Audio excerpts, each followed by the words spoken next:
to Geared for Growth. I'm your host, Mike Mortlock from MCG Quantity Surveyors, and today we're talking about the rise of the buyer's agent. Now, if you're on Facebook, perhaps you've seen all of the Facebook ads that buyer's agents are putting up there, and there seems to be millions of them coming out at the moment. So I'm chatting to previous guest Veronica Morgan, who has set up some buyer's agent mentoring services, but I wanted to have a chat to her about why there are so many buyer's agents, how important it is to pick the right one, what recourse there is for anyone that has worked with a buyer's agent that they think is not up to scratch, but more importantly, how to tell if the buyer's agent is going to be right for you. It's a huge financial decision to purchase an investment property, and the difference in results between a good and a bad one can be catastrophic for your personal portfolio and financial well-being. So it's a really important topic. Here's Veronica. Veronica Morgan, welcome back to Geared for Growth. Thanks, Mike. It's great to see you. Happy New Year. Yeah, same to you. Now, you might not necessarily thank you because I want to take aim at you and your kind. This could go anywhere, couldn't it? I'm talking specifically about buyer's agents. Now, I don't know if it's just me, but if you're in the property game, you're interested in property and you're on Facebook, your eyeballs have been absolutely punished by the Facebook marketing from buyer's agents. And it used to just be a couple. Now there's a tremendous amount of buyer's agents out there. What's happening to the real estate space? Oh, no, it's a scary thing, isn't it? Look, you're not going to offend me by having a go at the caliber of a lot of these new buyer's agents. It's one of my big bugbears, right? And one of the reasons that you've got so many in your Facebook feed is because there's a very low barrier to entry in this industry, which is alarming. Not alarming for all those property pundits, the people who love property and want to make a career out of it. They love the fact that it's a very low barrier to entry to become a buyer's agent. But for consumers, should be alarmed about it because you are entrusting these people with very little experience, maybe a little tiny bit of knowledge and not enough. And I guess we'll get into that, why they don't have enough knowledge and they also don't have the skills, but often they can talk a good game. And, entrusting those sort of people to help you buy a property, which you might only be buying one in your life or maybe a handful in your life, is actually alarming. But also the boom that we had in 2021, that sort of propagated this whole thing because, of course, desperate buyers looking for an advantage in a really tough market for buyers started turning to buyer's agents in droves, and every buyer's agent with any experience was basically had a full book. And so it was very easy for new buyer's agents to set up business and think that this is easy. Now, it's not so easy. Fast forward to a market slowdown, and so therefore they're advertising a lot of them in Facebook for new clients. Now, I've been a huge and remain a huge advocate of buyer's agents. I think a buyer's agent should represent the purchaser on pretty much every transaction. But you sort of highlighted the fact that not everybody not everybody has the experience that you would deem reasonable. And what sort of qualifications do you need? And which breakfast cereal can I buy to get one of these buyer's agents licenses? Well, it's actually scary, and I have done a review of the process required to become a buyer's agent in every state and territory in this country, and it does vary. The qualifications are roughly the same, but how you need to acquire those qualifications and whether you need any work experience does differ from state to state and territory to territory. So you need a Cert 4, right? So you need to do a Certificate 4 in, now I've forgotten exactly the terminology, property services. That's it. Yep. Certificate 4 in property services. Now, in Queensland, you can do one extra module and then you can run your own business. Right. In New South Wales and every other state actually in territory, you do need to do a diploma in property agency or agency management. And so that's an additional qualification. And you need to have some work experience under your belt in New South Wales, ACT and Victoria, but elsewhere, as long as you've got those qualifications, you can run your own business and set up a shingle on your front door and decide that you're going to offer buyer's agency services. So, which is alarming because, of course, that means that people with zero property experience, zero real estate experience, in what did I just say? 5 out of our 8 states and territories can set up shop and start taking money from clients and supposedly helping them without any actual experience. And then when you dig down into the curriculum in terms of the Cert 4 and also the diploma, the Cert 4 has 4 subjects that apply to buyer's agency, right?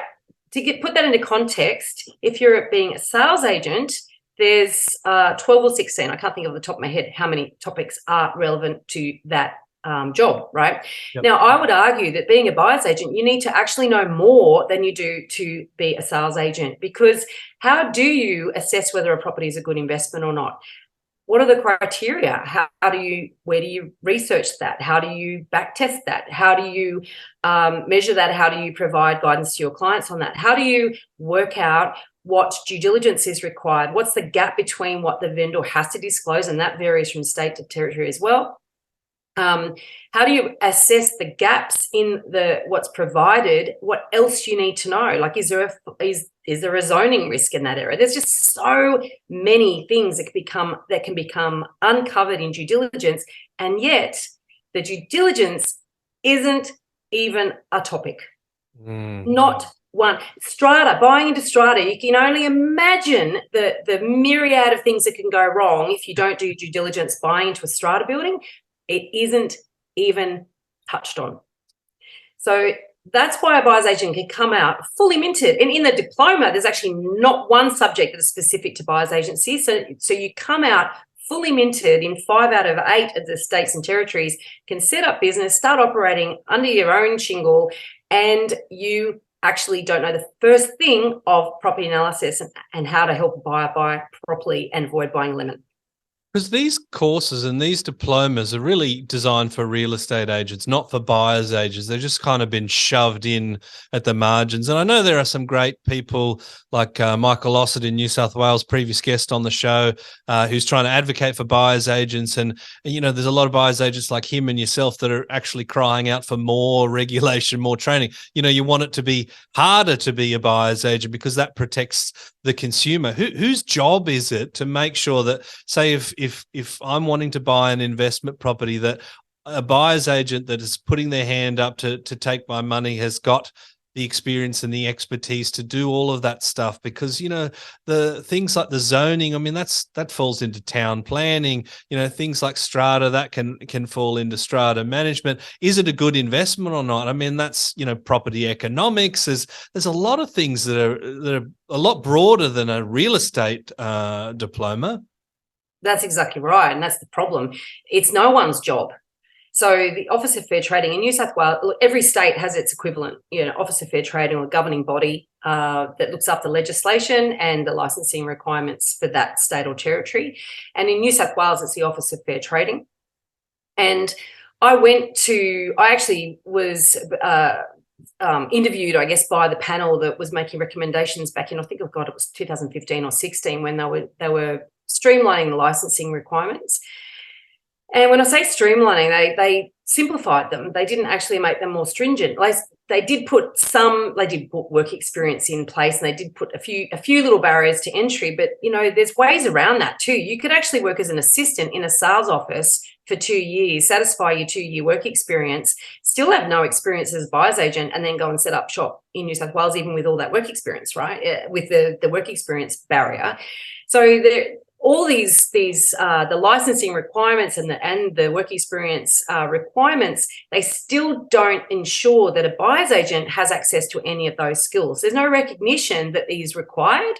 And so therefore it's up to the individual buyer's agent to decide whether or not they want to rise to the challenge, to basically set their own standards and rise to those standards, which is, you know, a lot of people advocate for self-regulation, and that's great. But what I would argue is there's a lot of people coming out of these qualifications freshly minted. They don't even realise that you need to know these things. So they're learning on the job with their clients' money, and they may never work it out, or they may. But at the point of your question there is who's responsible. Actually, fundamentally, that puts the consumer in the seat of being responsible. And if the consumer doesn't realise that most buyers agents actually don't have the skills to do the job, then, you know, they're none the wiser either. So that's one of the reasons why I really want to get very vocal on this, to bring everybody's attention to this problem. And so consumers will be more picky in choosing a buyer's agent, and any buyer's agent that thinks that they've got the skills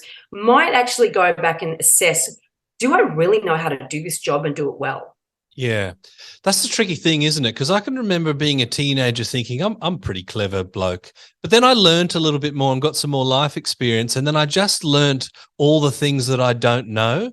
I think you get to a point where you kind of, you might think you know something, but then you go that little next step and then the world just opens up and you go, oh, wow, I don't know anything. So it's hard for, I suppose, any professional to know, well, how much are they across things? And what I think about is I always go back to the Freakonomics book, which showed the power of incentives, right? And the incentives are all around, the financial reward. It seems like there's a bit of a gold rush out there. I mean, why would there be so many buyer's agents out there if there isn't money to be made? How much are buyer's agents able to make when they're entering the industry? Well, this is a very good question, because there's a few myths out there about exactly how much you can make and about how much you need to work in order to make that money. And I've heard various quotes such as, you could work an hour a day, work from home anywhere in the world, and make six figures buying property online for clients. Now, I don't actually know anybody who can do that. Right. And if they can, they must be really good at NLP or something, at convincing people that they're doing the right thing for them, because they're not actually, that is not how you do it. Like, it is actually harder to make money being a buyer's agent than a lot of people will acknowledge, unless you are a transactional buyer's agent who really is all about the deal and not about making sure that your clients do get the opportunity to buy a really good quality property and, at the right price.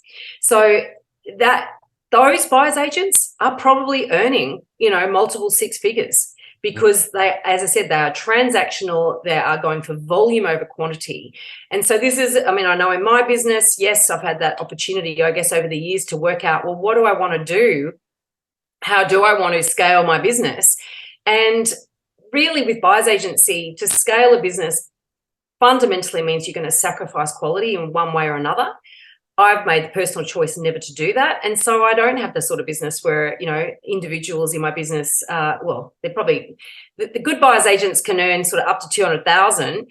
But I have to say that people earning 700,000, $1 million, single-handedly being a buyer's agent is a bit of a myth. Yeah. Okay. And I'm wondering, about the structure of buyer's agents, because, if there's money to be made out there, how long is it before a big industry player moves in? Because we've talked about certain real estate franchises going all in on the buyer's agent space, which, creates some really strong potential conflict. Again, incentives when you've got a sales agent and a buyer's agent, wearing the same logo sort of thing. Putting that to the side, your average buyer's agent firm is actually quite small. There's only a few of them that have got, 20 or 30 staff. Why is that? Why do you think functionally there's a sweet spot that buyer's agents tend to sit at? The Geared for Growth Property Investing podcast is presented by our business, MCG Quantity Surveyors. If you're an investor or a property professional looking to get the best tax depreciation deductions for yourself or your clients, please get in touch with us at mcgqs.com.au. It's our mission to help as many property investors as we can to maximise their claims and maximise their property education as well.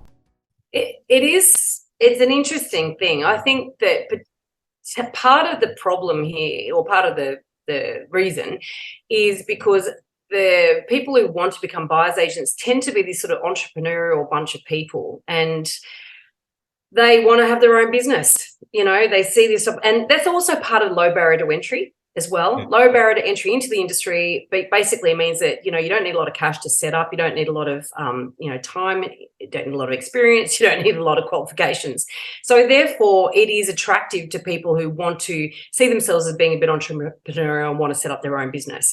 So that is one of the issues. And I know in my business, I've been going now since I started Good Deeds beginning of 2009. So just after the GFC, which is an interesting time to set up a business.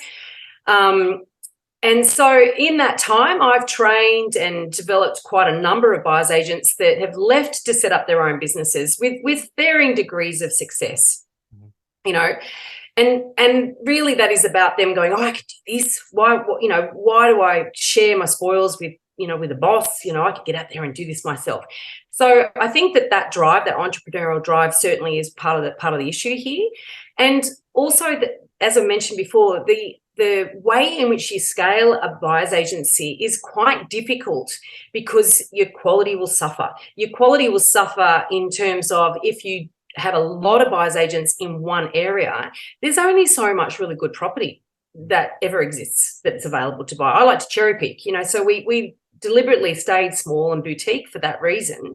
But for those who want to dominate, they're going to have to basically buy crap because they just won't be able to, it won't be economical to run a business with 20 buyer's agents all operating in one small geographical area and try to dominate and be buying good property. So with a sales agency, you can build a big sales agency in an area because at the end of the day, if somebody's bought a crap property and brings it to you to sell, it's not on you that they bought crap originally. Yeah. You just got to help them divest themselves of it and get the best possible price, right? So from a sales agent's point of view, you can scale a lot easier than a buyer's agency. And then the other alternative is to scale in different locations or to be borderless. And some people have done that with varying degrees of success. But the problem there, again, is how do you make sure that your buyer's agents have local expertise? Because really and truly, a buyer's agent that is buying purely based on data as to where the next hotspot's going to be, it's very short-term metrics that you're using, and property needs to be a long game. But B, they often go into these areas and buy shit property that's easy to buy, and property that's easy to buy tends to be difficult to sell, and which is not good for an investment. So they go into these areas, and I constantly hear stories of local buyer's agents talking about the fly-in, fly-out buyer's agents come from other areas that don't know the area, buy crap for their clients. The clients are then lumbered with that stuff. Those buyer's agents then they've finished their time in that area and then they're off to another area. And the local real estate agents love it. Right. Bingo. I can flog all the stuff that the locals won't touch. Yep. So there's a real problem, and so there's your quality control problem with the fly in, fly out model. So if you're setting up and you're scaling and creating a bigger buyer's agency where you're going borderless, you really do need to have people on the ground in different locations, and so that becomes costly, but also it's inefficient in many ways because different markets are going to be booming at different times, et cetera, et cetera. So there are real problems with setting up buyer's agency and scaling. There's a lot of different services that a buyer's agent might advertise, and sometimes piecemeal. Like one might be, you found the property, but you want someone that can bid at auction, or you want someone to bid at auction, but you want them just to make sure that the due diligence is done and it's the right sort of property. Then there's times where it might just be an owner occ, and it's like, well, this is what we want, and you might think it's a bad idea, and you can tell them or you can not tell them, but if they want it, it's your job to just negotiate and get it as economically as you can. But then sometimes there's buyer's agents where you say, I want to buy an investment property that goes up in value, and buyer's agents will advertise that they are the experts in that space. Now, if I went to a buyer's agent that said, our job is to buy property that is going to increase in value, you redraw the equity, you buy again, and we're in bed together for the next 20 years. If I buy something that doesn't achieve that, so I buy a property, there might be a property market upswing, but my property's not growing in value. What is there for the consumer to do? Like, where's their recourse? That's sort of a safety net that's protecting them. Good luck. So, like if it's not growing, I guess it depends on the claims that are made, really. And if quantifiable claims have been made and they've promised, or they've given you a model that says, you can expect 7% per annum year-on-year growth and you don't achieve it, then you might have some level of recourse in terms of suing them.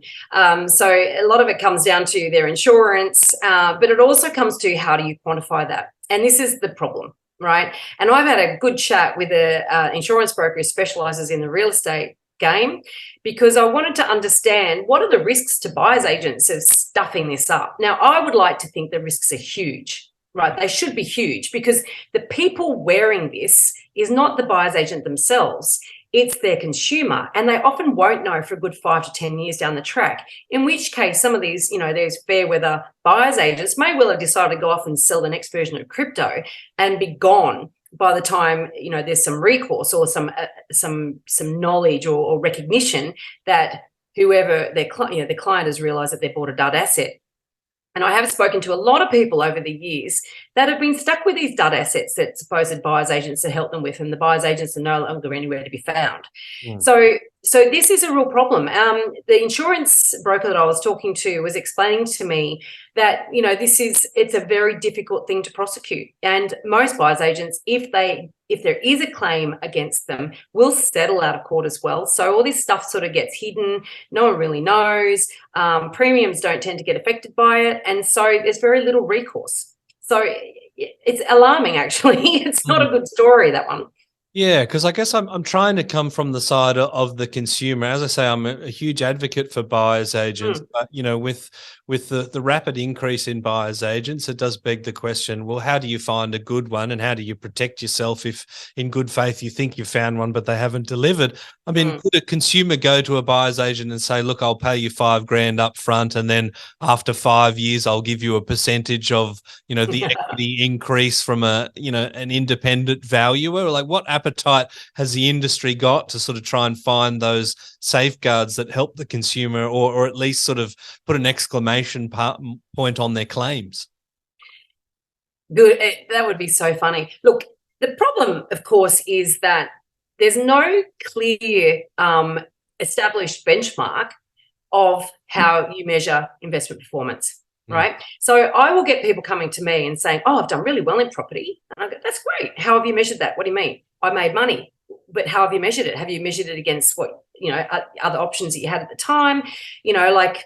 Have you got is there an industry benchmark you're measuring that against? And nobody has ever said to me, oh, well, this is what I'm measuring it against. So it seems to be, I think that there's a whole lot of bias out there in consumer land.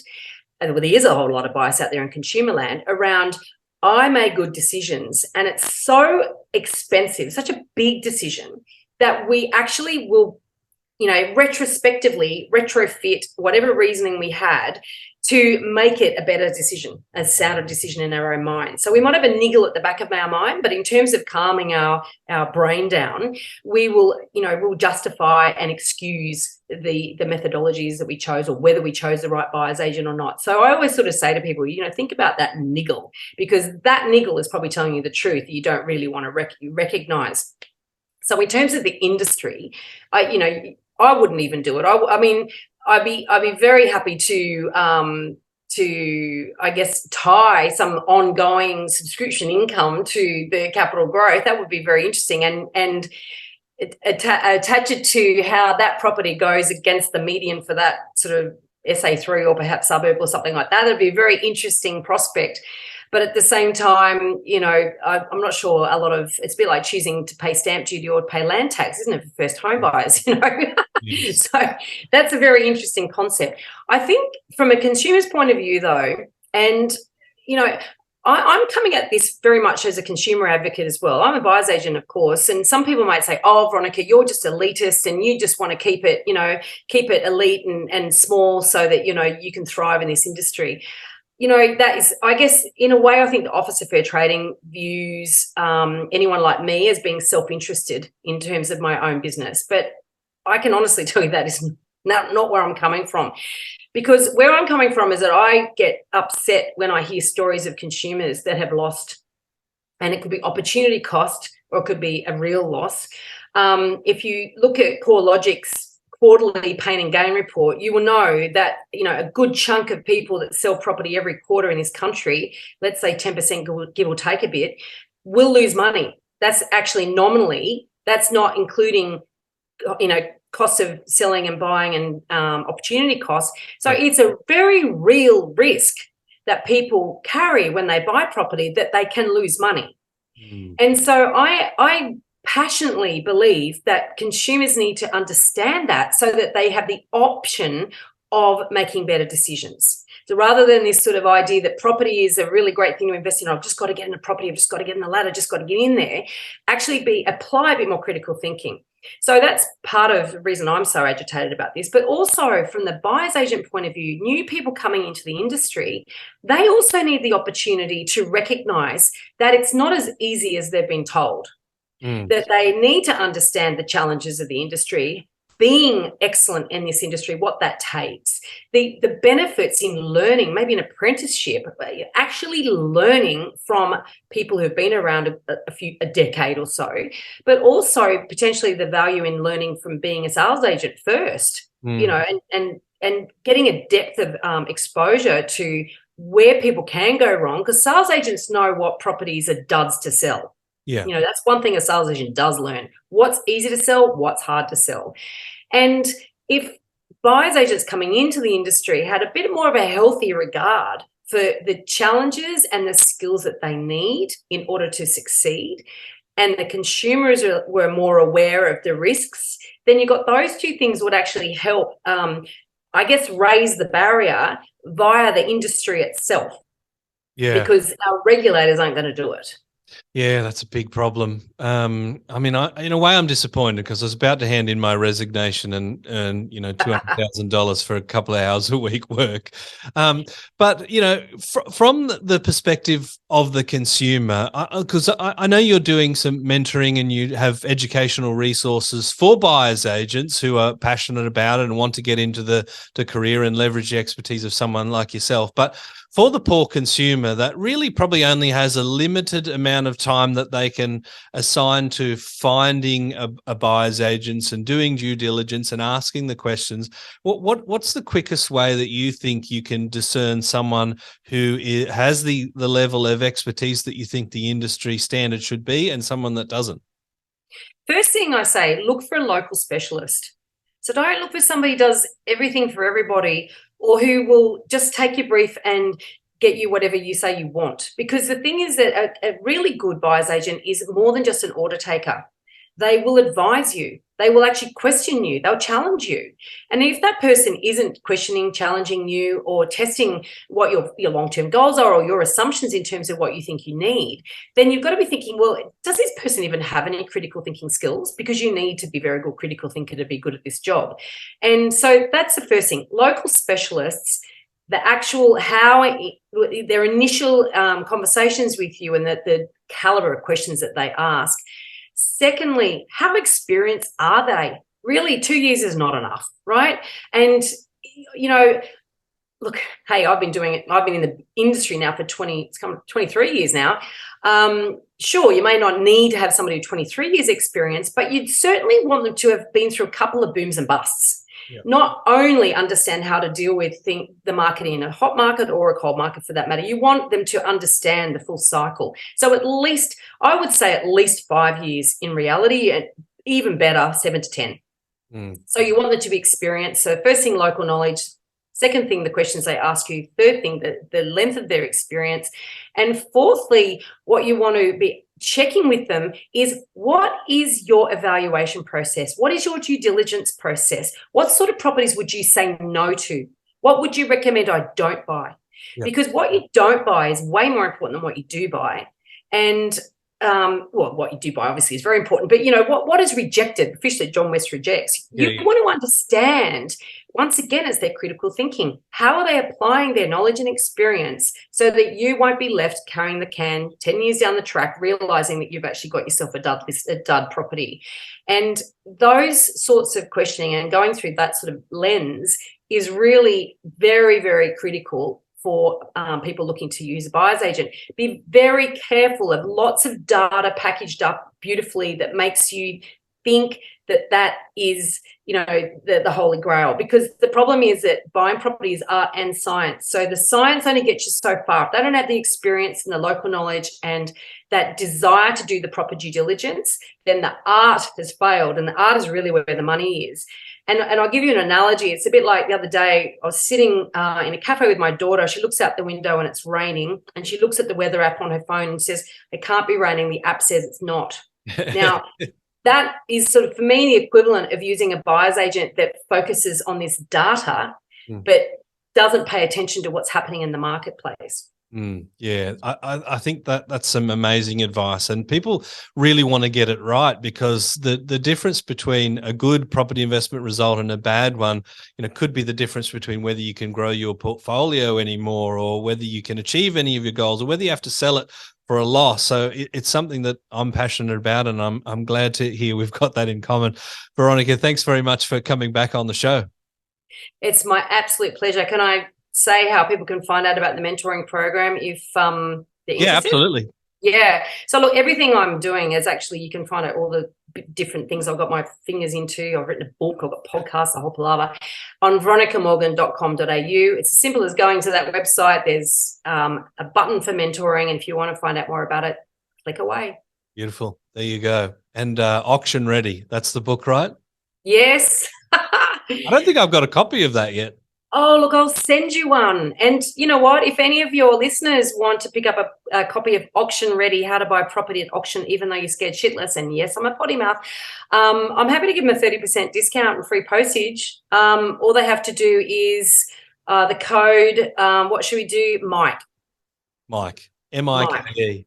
They just put Mike in the booking, and we'll put, hopefully you can put the link in the show.